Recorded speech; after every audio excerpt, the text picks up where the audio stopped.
All right, back on the Chad Hasty Show, News Talk KFYO. We go to the phones. Republican strategist Matt Mackowiak joining us this morning. Matt, good morning. How are you today? I'm doing great, Chad. How you doing?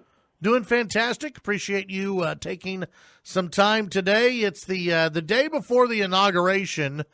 Obviously, it's going to be a different inauguration than what most people are, than what we are all used to seeing. It looks like Senator John Cornyn will be there. Senator Cruz will be there. What do you think the nation needs to hear from Joe Biden tomorrow, and what do you think we may hear from Joe Biden tomorrow?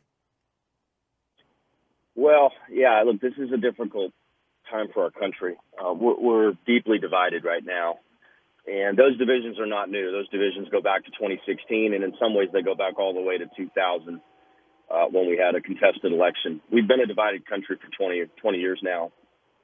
Those divisions are now a lot sharper than they've been, and the Democrats and the left and the media generally refuse to concede that there are any concerns about how the election was conducted. And I will freely admit that the Trump team, the legal team, the campaign did not prove the case that there was widespread election fraud. But that does not address very real concerns that people have about mail ballots being used, at a tenfold increase in battleground states, about election laws and state constitutions not being followed, and about really these concerns not ever really being considered in courts and at the Capitol. And so, look, I think the vice president, the president-elect tomorrow needs to, number one, try to unify the country, do so in as nonpartisan a way as possible, give us all hope that we can get through not just the divisions we're dealing with, but through COVID, which is, basically come back, worse than ever, with record numbers of people becoming positive and dying every day as the vaccine is very slowly being administered. So the president-elect takes over at a very difficult time when the country is very divided. I hope that he can rise to the challenge. The country needs Joe Biden to succeed. Republicans are going to oppose a left-wing vision that he tries to implement. But I think on things like COVID stimulus and infrastructure and other things, they may be able to work together. Can he really unify a country when the Democrats and even maybe a few Republicans are in favor of impeaching Donald Trump, a guy who's leaving office?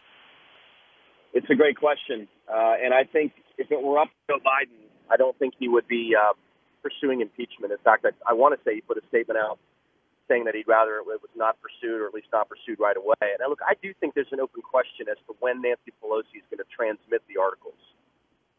Because, the first 100 days are crucial, and the president-elect's taking over at a difficult time. He has a lot he wants to do.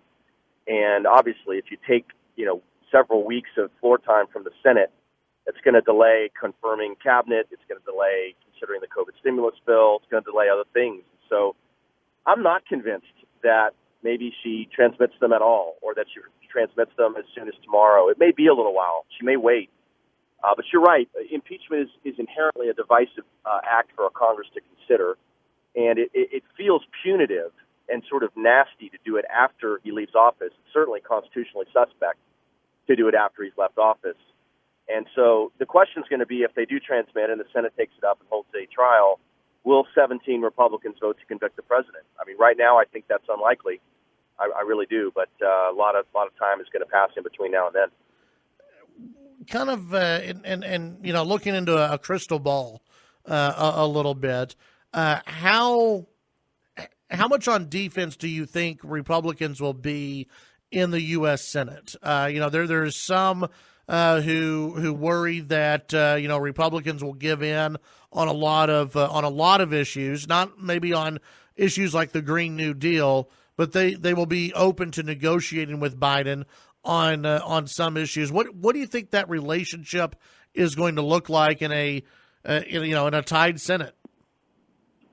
Yeah, I mean, keep in mind, and this probably would give your listeners, some measure of calm about the next 2 years. Biden can only really do things through executive order, and if he has 9 votes in the Senate, he will have one opportunity to use a procedure known as reconciliation.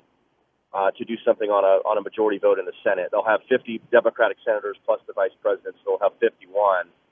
They can use reconciliation one time, and they will probably combine taxes and health care and do some kind of health care bill, maybe this year, maybe early next year. Everything else is going to require nine Republican votes as long as the filibuster's in place, and I don't think they have the votes to get rid of the filibuster. So Biden can only use executive orders, which are temporary, and reconciliation one time. Everything else is going to have to be bipartisan.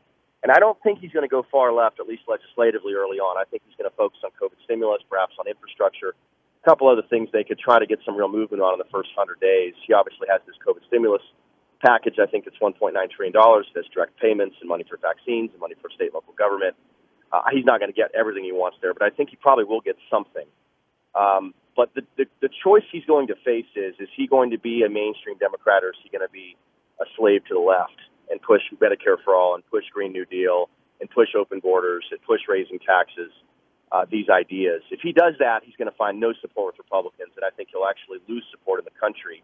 If he operates from the middle and tries to find bipartisan agreement and doesn't do crazy left-wing things that his base is going to demand, he has a chance to be successful and to get us through COVID and to get us to reopen the economy.